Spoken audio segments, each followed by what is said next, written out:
When a young soldier leaves the Army to work as a physics lab security specialist with a top-secret clearance, civilian life turns out to be more dangerous than anything she faced in uniform.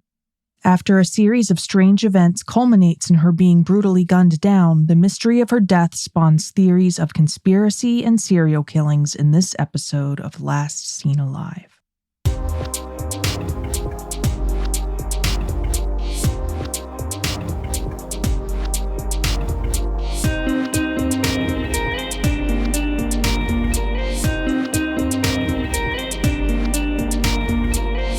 Thanks for listening to Last Seen Alive. I'm your host, Leah, crime analyst by day and true crime storyteller by night.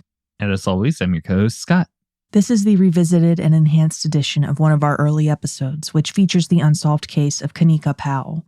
The original edition was recorded in 2020, and we've revisited and re-recorded an episode on her case in 2025. As I'm sure those of you who've been listening since the early days of Last Seen Alive have noticed, our production and audio quality have improved significantly over the years. Lately, we've been working on remaking our earlier episodes. When we originally recorded them, we were doing the best we knew how at the time. However, our best wasn't the best, and we've learned a lot since then. We want to honor those victims by telling their stories with the production quality they deserve.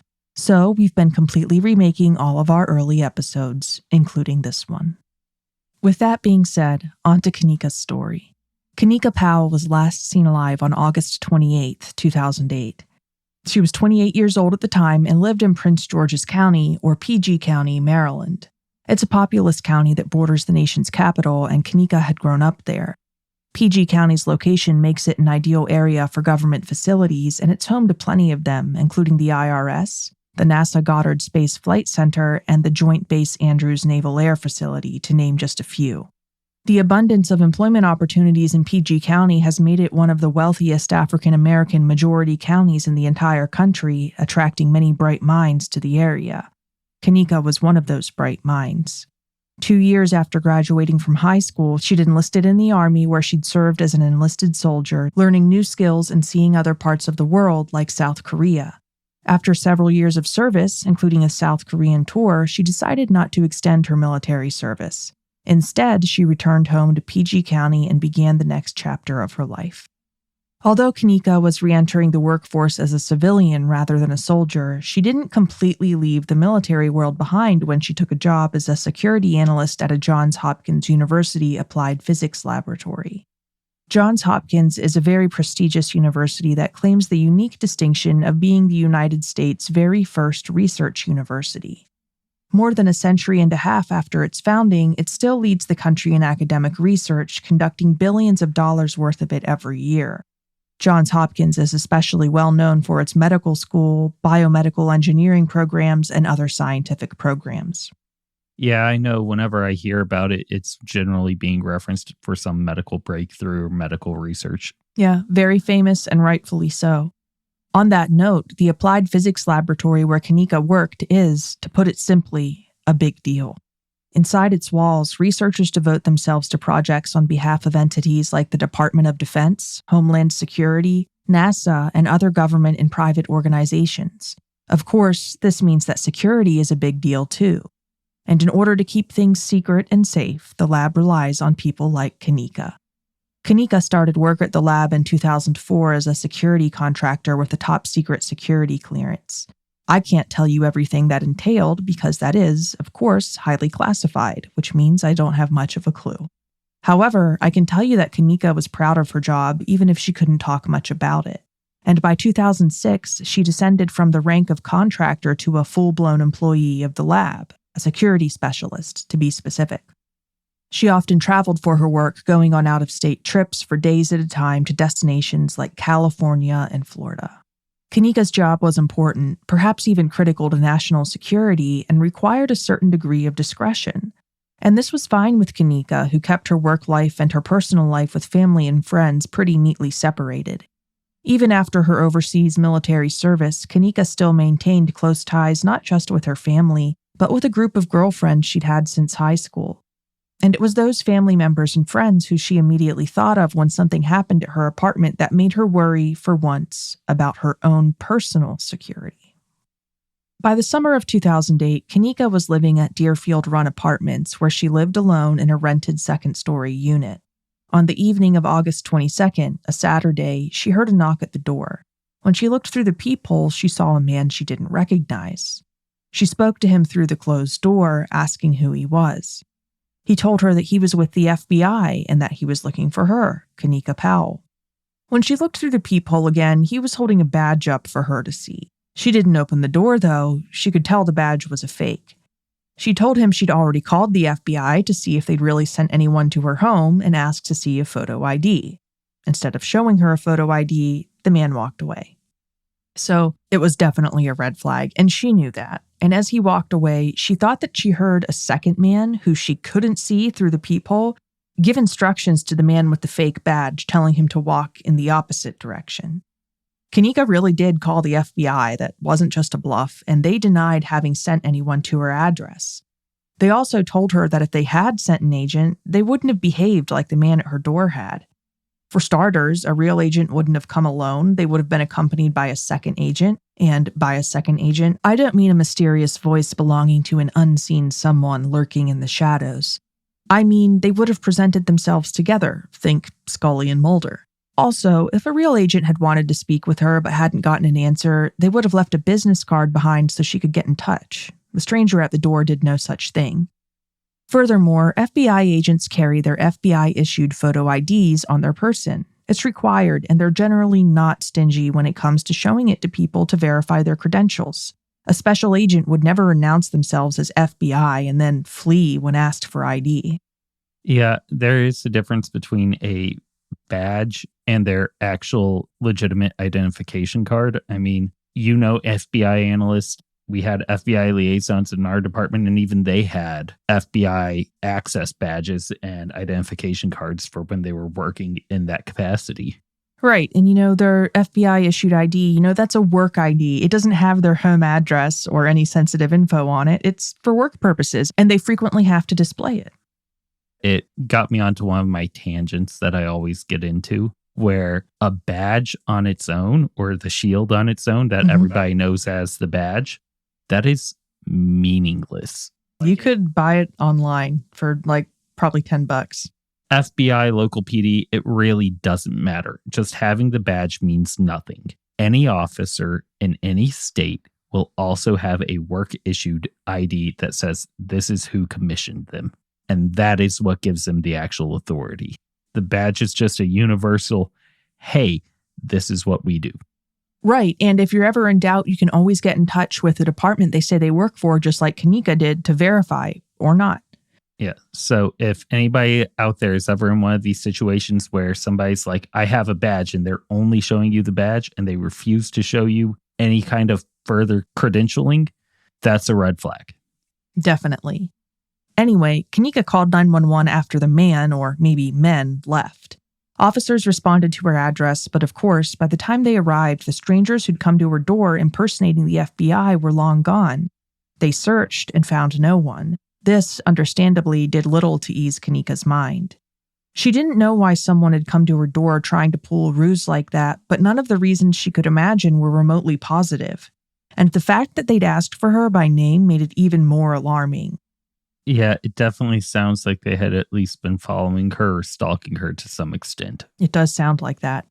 After speaking to the FBI and the Prince George's County Police, Kanika called her mom and told her what had happened. She also sent out a group email to numerous family members and friends, warning them about what she'd experienced. She was afraid that if it had happened to her, it might happen to them, too. I'm going to read that email to you verbatim. Here it is in Kanika's own words. Quote, I just wanted to share with you the scariest thing that happened to me this weekend. Saturday evening around 7 p.m., a man was knocking at my door. As all of you may know, I live alone. I asked who it was, and he didn't answer, so once I got close to the door and looked out of the peephole, I saw a male figure that was not familiar to me at all. I asked who he was, and all he stated was that he was from the FBI and that he was looking for Kanika Powell. It freaked me out completely because this man knew my name. He held a shield up, but no picture ID, and he never gave his name. He told me he was looking for me in regards to an investigation. I told him that I had no idea as to what he was talking about and that he would need to show me documentation as well as a warrant of some sort. So he left, and I looked out my bedroom window and saw him walking. I also heard a voice tell him to walk in the opposite direction. The whole situation was scary and seemed so false. So because of this incident, not only did I get no sleep for the rest of the weekend, but I am now trying to get an alarm system installed in my apartment. I had one in my old apartment, but I just hadn't had it transferred over to my new one. As far as everything that happened with the guy, I did call the FBI and they told me that it was more than likely bogus because they never come to your door by themselves and they always leave a card of some sort so that you can contact them. I called the local police as well to give them a description just in case someone is out there trying to rape or harm single women. Pass this on, ladies. This is not a fake forward. This happened to me, Kanika. Who knows who these guys are and what they are doing in what areas other than mine. End quote. So, as you can tell from the email, Kanika took what happened seriously.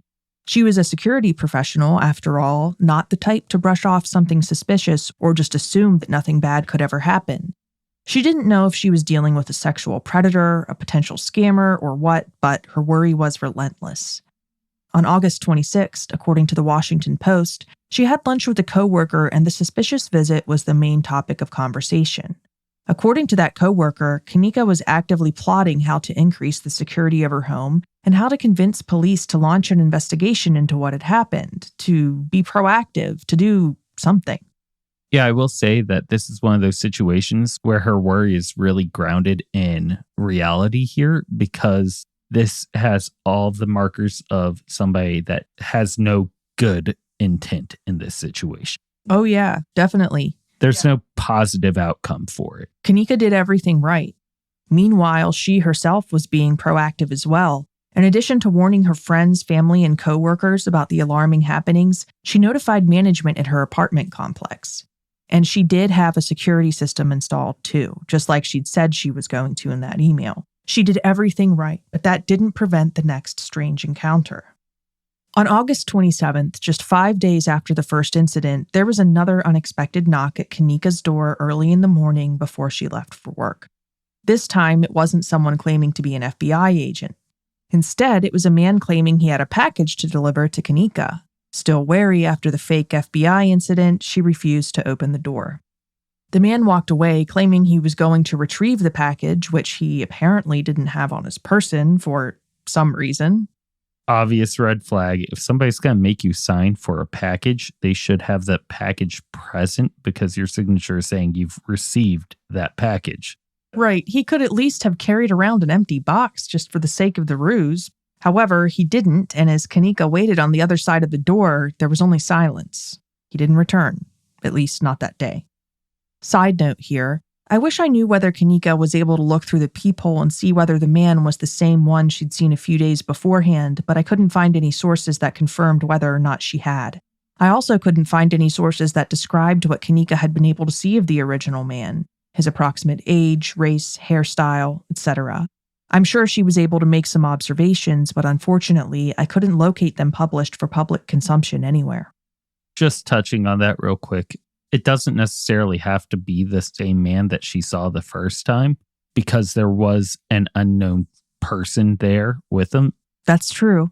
So there is the possibility that the second individual could have come to the door this time just to throw her off so that she isn't recognizing the same voice or the same person and two different ruses. Yeah, that's possible. In any case, the next morning played out like a repeat of the one before. There was another early morning knock at the door and another claim from a stranger that he was trying to deliver a package. For the third time, Kanika refused to open the door, and once again, she called the police. An officer responded to her apartment to speak to her, but that was where it ended. The stranger had already gone, and he'd left no obvious trace. There was no evidence or anything for the officer to collect. Kanika didn't go to work that day. She was departing the next day for one of her out-of-town work trips, and she had errands to run in preparation. She didn't want to run those errands when she got home after dark. In light of recent events, it just didn't seem safe. So instead, she took the day off, giving herself plenty of time to do what she needed in the bright light of day. She called her mom again that day, too, giving her the latest update on the increasingly unnerving situation. Her mom would later tell the media that time, during that final call, she could hear fear in her daughter's voice. It was the last time they ever spoke. That afternoon, when Kanika came back from an errand, someone was waiting for her. There were no ruses this time, no fake badges or promised packages. Instead, the person lying in wait gunned her down on the landing of her own apartment, aiming for what's known as center mass, aiming to kill. Kanika was struck numerous times in the torso and quickly lost consciousness. She never regained it before dying at the hospital the next day. It was a tragedy Kanika had almost seen coming, and she'd taken virtually every step she could have in an effort to avoid it. She'd done everything right, and it hadn't been enough. Whoever had killed her had wanted her dead badly enough to commit murder in broad daylight, badly enough to make 4 attempts on her life. And family, friends, even the police had no idea who'd done it. Kanika had no enemies, no significant other, no volatile exes. There was no known gang activity occurring at or immediately proximal to her home either. And besides, even if there had been, Kanika didn't have any dangerous lifestyle habits that might put her personally in gang crosshairs. Investigators also noted that she hadn't been robbed, and to the best of my knowledge, she wasn't sexually victimized in any way either. Considering that she lived in an apartment complex, in order to avoid being caught, her killer would have had to have fled immediately after gunning her down. The uncertainty, the unanswered questions that followed so quickly on the heels of Kanika's death dealt a painful blow to her family and friends. Despite her grief, Kanika's mom found a narrow silver lining around a very dark cloud. Kanika was an organ and tissue donor, and according to an article by journalist Michelle Sagona, her mom made sure those wishes were carried out. In death, Kanika saved numerous lives, but that didn't erase the brutal injustice of her murder. And so the investigation unfolded, raising more questions than answers. Everyone wanted to know who had killed Kanika and why. The strangeness of her death has resulted in a variety of unusual theories. More on those next. And now, back to Kanika's story. When Kanika Powell was gunned down on her own apartment's doorstep, there was no apparent motive for her murder. She was a government worker who led a low-risk, discreet lifestyle and had no known enemies. Perhaps unsurprisingly, given Kanika's secretive career, some online sleuths have proposed that her murder may have been a professional government hit, that she'd known too much of something and had needed to be silenced for some shadowy reason. I mean, that's obviously where the conspiracy theorist mind goes. Right. The conspiracy theory avenue here is obvious, and yet when you really think about it, it obviously makes no sense. Here's the thing. If we believe this theory, we must believe that the government carried out their mission in what can only be described as an extremely and intentionally asinine and ineffective way. Let's be real here. They didn't even go after Edward Snowden like this. Right. This theory requires us to accept that the government thought that the best way to gain access to one of their own workers was by flashing some toy badge cheap enough to look like an obvious fake, even when viewed through a peephole. And I just don't buy that. The government knew exactly who Kanika was. She was one of their employees. They knew all about her intelligence and her background and her training. They would not have expected her to fall for something so painfully amateurish. Going back to my Snowden thought, she wasn't even leaking classified intelligence or anything. There was no obvious reason for them to try to pull this off. Right. She hadn't done anything wrong, and she was very discreet. Now, I realize that when we refer to the government, we're talking about hundreds of different agencies, even within just the federal scope. But I think it's safe to say that when people say the government killed Kanika, they're not talking about the U.S. Department of Agriculture or the Bureau of Transportation Statistics. So for the sake of simplicity and practicality, let's assume that when people say the government killed her, they mean that the U.S. military or a U.S. federal law enforcement agency killed her. If this were the case, it would mean that the federal government, perhaps even the FBI, who knows, literally impersonated someone impersonating itself as part of the ruse. And not only that, but they did a terrible job of it and failed 3 times in a row before finally managing to carry out their goal. I personally cannot believe that the whole FBI open up thing is the best plan elite military mercenaries or federal law enforcement officials could come up with. All we have to do is go through Wikipedia entries to see what the government has actually done and what they're actually capable of, which is some pretty horrific things. Yeah. But when you look at it through the perspective how effective they are at pulling off these horrendous acts, it's pretty easy to say that this is not their average avenue. If they for some reason wanted to do such a thing, they certainly have the resources. At the very least, they could have easily acquired a real badge and made a photo ID to flash around if they wanted to go that route. But why would they go that route? A federal hit squad would have access to resources and manpower beyond the wildest imaginings of most civilian killers. They could have abducted Kanika from the place where she worked, the super secretive lab where military technology is developed, or during one of her frequent out-of-state work trips.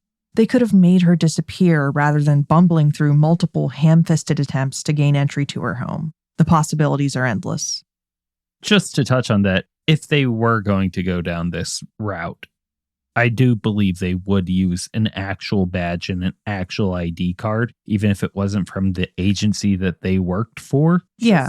In order to just get through the door, make it all happen as fast as possible. No further attempts and no opportunity for her to alert anybody in her social network or family network.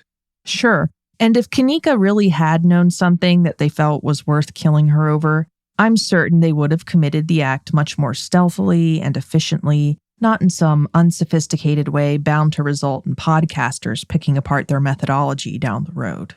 So if the government didn't assassinate Kanika, and they almost certainly did not, who did? Maybe it was a foreign government. No, not that. Moving on. A lot of people think that a then 30-year-old man named Jason Scott may have been responsible, and there are compelling reasons to support their theory. Jason Scott was a serial killer active at least as early as 2008. His brief active period lasted until 2009 when he was arrested by the ATF for selling stolen firearms. Almost immediately after that arrest, investigators uncovered evidence that linked him to other crimes, including homicides. Since then, he's been sentenced to more than a lifetime in prison where he remains today. However, the charges that put him behind bars represent just a small, albeit serious, portion of his crimes. Jason Scott wasn't just a serial killer, he was also a prolific burglar, a known robber, and a rapist. He committed dozens and dozens of burglaries, sometimes with an accomplice or accomplices, and sometimes alone. From there, he escalated to committing home invasion robberies. From there, he escalated to sometimes sexually assaulting female victims during the robberies. And from there, he escalated to killing women in their own homes. He exacted a relatively short but devastating reign of murderous terror in PG County, one that was actively ongoing at the time of Kanika's death. But it's not just being in the right place at the right time that makes Jason Scott look like a suspect worth considering. There's more. When it came to murder, he targeted Black women exclusively. Kanika was a Black woman, and at age 28, she also fell well within the age range of his known homicide victims, which is 16 to 46. He was known to kill his victims by either strangling or shooting them, so her being fatally shot checks out too. When it comes to his methodology, he was also known for returning to the scene of his crimes more than once to re-offend. For example, he would sometimes break into a home and take a spare set of keys. Then, weeks later, he'd return and steal the car the keys belonged to, so repeatedly targeting a single residence was par for the course for him. When it comes to the murders he committed, Jason Scott was driven by a deep hatred of women. His murder victims were all women who he stalked before he killed, and he particularly liked to target single moms and their daughters, leading some to call him the mother-daughter killer. He also sexually assaulted and stole from many other women whose lives were spared. According to a statement made by a former neighbor to ABC News, Jason Scott's offenses against women dated back to childhood. As young as age 10, he'd already been stalking and spying on women, recording them through their bedroom windows without their knowledge. As we know, this kind of behavior, peeping Tom behavior, is a major red flag. Many serial murderers engage in this behavior before they escalate to killing, and this is a textbook example of that. Yeah, it really is. And I mean, clearly whoever targeted Kanika had been stalking her, because one thing that stands out about her murder is the fact that the day she was murdered, she didn't go to work, which means that she changed her routine and her patterns, and yet they still were there for that. Exactly. She was definitely stalked to some degree. Despite his criminal proclivities, Jason Scott was, to the detriment of his victims as well as society, intelligent and able to navigate everyday life without arousing suspicion. He led a sort of double life, having graduated from the University of Maryland with a degree in computer science, after which he'd gone to work for UPS. There, according to investigators, he used his access to the company's database to identify single women and obtain their addresses. That's waving a red flag off the rooftops. Right. That would make a lot of sense because that could be something that he has a routine for and something that he would be able to pull off relatively convincingly and have the uniform for. Right. Well, except for the part where he didn't bring a package to the door, that wasn't particularly convincing, but I get what you're saying. So, although articles don't go into any more detail on how exactly he identified single female victims, I imagine that he likely did this by just identifying addresses where packages were only delivered to female names. So yeah, the whole package delivery ruse, like you said, that Kanika's killer employed is cast in a new light when we consider where Jason Scott worked. And it's definitely not a far-fetched idea that the package delivery ruse could have been a natural go-to for him because of that. Additionally, if it was Jason Scott who pursued and killed Kanika, he probably had no idea what she did for a living. Most likely, all he'd have known about her would have been that she was a woman living alone, which could potentially explain why he might try to trick her into believing he was with the FBI. Although that scheme wasn't something a security professional like Kanika would fall for, it is something that an ordinary woman might have been deceived by, and that was probably exactly who he thought Kanika was, an ordinary woman. I should also mention that even after he escalated the killing, Jason Scott was still known to commit burglaries and robberies with the help of a second man. And remember, Kanika had heard a second man speaking during the fake FBI agent's attempt to gain entry into her home. Given what we know about Jason Scott, this could potentially have been Jason Scott operating alongside an accomplice, aiming to target Kanika in a home invasion robbery, and possibly worse. In the end, though, Kanika wasn't robbed. Whoever shot her had fled the scene immediately afterward, leaving her to die and leaving her wallet and other items with her. Nothing besides her life was taken. Is it possible that Jason Scott had originally planned to rob Kanika with the help of an accomplice and was angered by the fact that Kanika outwitted him? So, on this note, could he have returned a second, third, and fourth time to Kanika's apartment, perhaps alone and perhaps becoming angrier with each attempt? By the time she died, had her valuables mattered at all, or had it become some sort of twisted vendetta against a woman who'd bested him at that point? So I will say I can see him becoming more and more obsessive over the fact that she was not falling for any of his ruses. And if he was already stalking her, he was already obsessing to some point. So being denied that multiple times would definitely cause someone like him to escalate. Right. In my opinion, Jason is probably exactly the kind of guy who would murder a woman because he was mad that she hadn't fallen for his scheme. He was intelligent and, as demonstrated by the murders he committed for no other reason than his own psychological satisfaction, inclined to narcissism. We also know, of course, that he hated women. Being outwitted by one probably didn't sit well with him at all. However, not everything about Kanika's death lines up perfectly with what we know about how Jason Scott operated. Firstly, Kanika lived in an apartment, and a second-story one at that. While I don't know the details about every residence that Jason robbed, I tried to find out as much as I could. And in every court document and news article that I reviewed where it was specified what type of home Jason Scott targeted, a house was mentioned. Although this doesn't mean that it never happened, I couldn't find any specific mentions of him targeting apartments. Apartments could be harder to track down and connect to him. That's true, but it also makes sense that he would target houses specifically because it's generally easier to get away with robbing or burglarizing a house than an apartment. In an apartment complex like Kanika's, where you're surrounded by numerous units, there are usually people around and you're more likely to be seen than you are when creeping around a single-family dwelling. So that makes me wonder if that's why he used this FBI agent disguise idea, because for some reason he thought that that would allow him to cover his tracks while being surrounded by other apartment units. Right, like he felt like he had to pose as someone who might have a reason to be in the complex despite not living there? Yes. I could see that. Now, then again, whoever did kill Kanika has so far gotten away with it despite gunning her down in broad daylight at her apartment complex, so it obviously wasn't an impossible mission.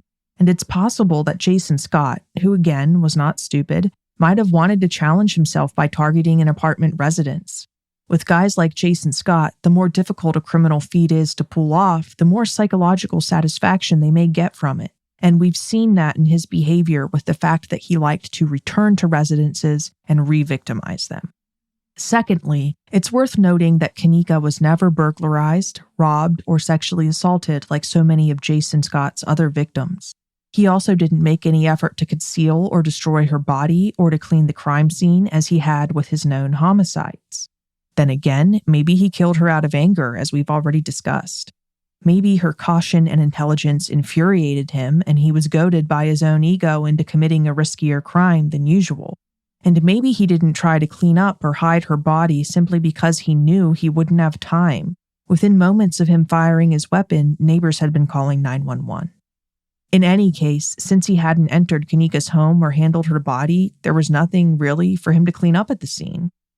Lastly, another known difference is part of Jason Scott's methodology is that whenever he approached homes to rob, he would cut the power before he did anything else. He didn't do this in Kanika's case, but of course, cutting the power to an apartment unit would be a totally different ballgame than cutting off power to a house, so I think that makes sense as well. Yeah, you really run the risk of cutting power to the wrong unit and alerting the neighbors even more if you tried that. Right. So, is Jason Scott Kanika's murderer? If he is, he'll likely never admit it. Although some serial killers seem to enjoy bragging about their crimes, Jason Scott is not one of them. When he was tried for the murders of some of his known victims, he settled the charges by entering an Alford plea. An Alford plea is a type of plea that allows a defendant to acknowledge that the prosecution has enough evidence to prove them guilty beyond a reasonable doubt, while simultaneously refusing to state that they are, in fact, guilty. So the defendant is seen as guilty in the eyes of the court and sentenced accordingly, all without having to ever actually verbalize their guilt. There's a lot more to Jason Scott and his crimes than we have time to detail on this episode, but if you're interested in learning more and forming your own opinion on whether or not he may have been responsible for Kanika's death, there's a lot of compelling reading out there. We've linked to some quality news articles and court transcripts on our website. Check them out at lastseenalivepodcast.com. The link is in the show notes.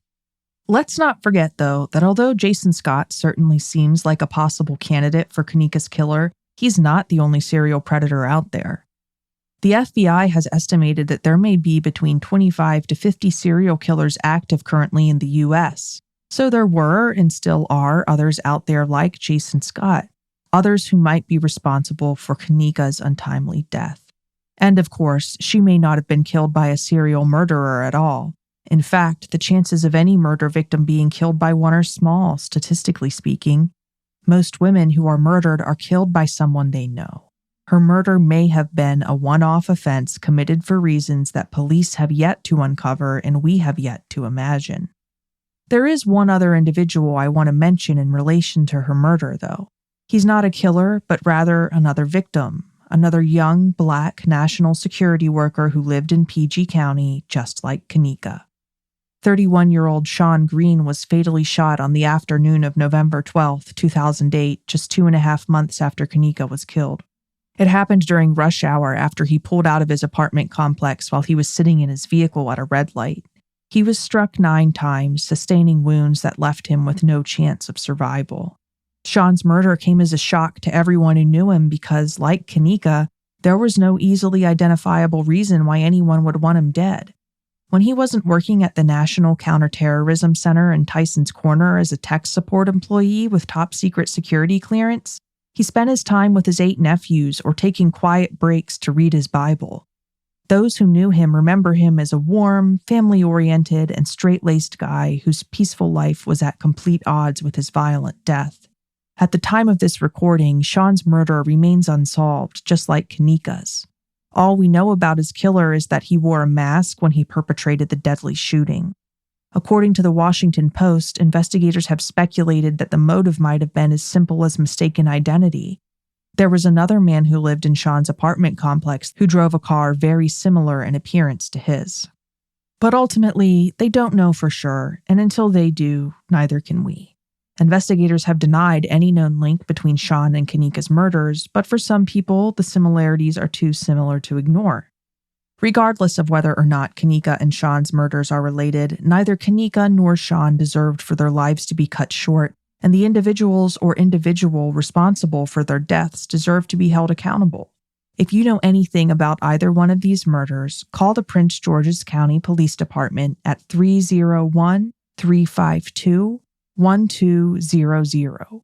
Or, if you'd prefer to remain anonymous, call the PG County Crime Solvers at 1-866-411-TIPS, or go to pgcrimesolvers.com to submit your tip. That's all for this episode of Last Seen Alive. Thanks for listening. Make sure to check out our website, lastseenalivepodcast.com, for photos from the story and links to sources we used to write it. While you're at it, follow us on Insta at LSA Podcast and TikTok at Last Seen Alive Podcast. Episodes of Last Seen Alive air every Monday. See you then. And if you think bringing unsolved cases like Kanika's to the public's attention is important, please take a moment to rate or review Last Seen Alive and tell your friends to check us out too. We'd really appreciate it. Also, don't forget to check out our merch store where you can get an LSA t-shirt or hoodie. We donate 50% of the proceeds from every sale to the DNA Dope Project. Last Seen Alive is a Studio 222 production. Researching and writing for this episode is provided by you, Leah. Audio engineering and editing is provided by me, Scott.